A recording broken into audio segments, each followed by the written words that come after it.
जय महाराष्ट्र मित्रांनो, take update with Nitin या YouTube चॅनलमध्ये सर्वांचं मनपूर्वक पुन्हा एकदा स्वागत आहे। राज्यातील सर्व शेतकरी बांधवांसाठी एक आनंदाची आणि मोठी खुशखबर बातमी आहे। काय आहे संपूर्ण अपडेट, संपूर्ण माहिती आपण जाणून घेणार आहोत। तेव्हा चॅनलवर जर नवीन आले असाल तर चॅनलला सबस्क्राईब करून नक्की ठेवा, कारण आम्ही राज्यातील सर्व शेतकरी बांधव असतील, लाडकी बहिणीच्या योजनेचा लाभ घेणाऱ्या माता भगिनी असतील, बेरोजगार तरुण जे स्पर्धा परीक्षेची तयारी करीत असतील त्यांच्यासाठी सर्व काही माहिती, सर्व काही अपडेट घरपोच आम्ही आपल्या मोबाईलद्वारे पोहोचत राहू। तेव्हा आमच्या चॅनलला आपण सबस्क्राईब करून नक्की ठेवा, जेणेकरून नवनवीन अपडेट आपल्यापर्यंत मिळतील। तर आज या व्हिडिओमध्ये आपण बघणार आहोत की पीएम किसान योजनेअंतर्गत आतापर्यंत जे काही लाभार्थी असतील त्यांना आता लवकरच 19वा हप्ता पीएम किसान योजनेचा त्याचे 19वा हप्त्या अंतर्गत 2000 रुपये सर्व शेतकरी बांधवांच्या खात्यामध्ये जमा होणार असून याची अधिकृत घोषणा आता झाली असून डिसेंबर महिन्यामध्ये या योजनेचा आता आपल्याला लाभ घेता येणार असून राज्यातील सर्व शेतकरी बांधवांसाठी ही एक आनंदाची आणि मोठी खुशखबर बातमी आहे।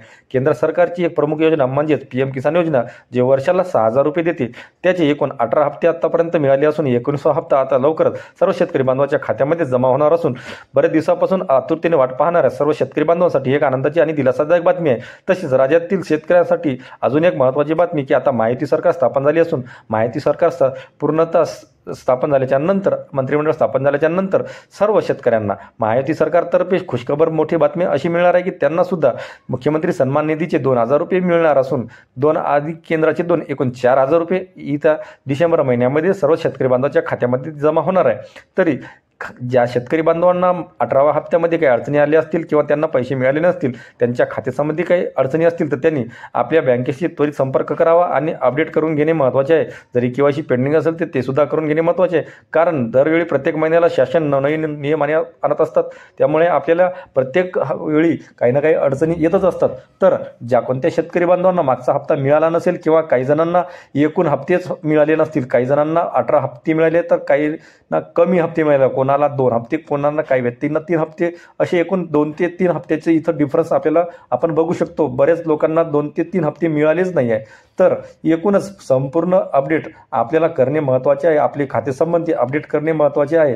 तरी आपण या योजनेचा संपूर्ण लाभ घेऊ शकता। आता राहिला प्रश्न आपल्याला या योजनेसंदर्भात की जे शेतकरी आता 2022 पासून काही शेतकरी बांधवांचं असं म्हणणं आहे की जे नवीन शेती आहे, नवीन शेतकरी ज्यांनी आपल्या नावे नवीन शेती केली असेल त्यांना अजून या योजनेचा लाभ मिळाला नाही आहे, तर त्यांच्यासाठी शासनाने काही नवीन अजून तरी गाईडलाईन्स काढलेली नाही आहे की आम्ही नवीन शेतकरी ज्यांनी नवीन शेती आपल्या नावे केली आहे त्यांना अजून तर या योजनेचा लाभ मिळालेला नाही आहे। पीएम किसान योजना जी सुरुवातीला जे शेतकरी आहे ज्यांनी नोंदणी केली आहे त्यांनाच या योजनेचा लाभ घेता येत आहे सध्या तरी, परंतु अजून पूर्णतः कुठल्याही प्रकारची माहिती किंवा अपडेट शासनातर्फे आलेली नाही आहे। त्यासंबंधी जर काही माहिती किंवा अपडेट आली तर आम्ही आपल्यापर्यंत नक्की पोहोचू। तर आमच्या चॅनलला आपण सबस्क्राईब करून नक्की ठेवा। भेटूया पुढच्या व्हिडिओमध्ये। धन्यवाद। जय हिंद, जय महाराष्ट्र।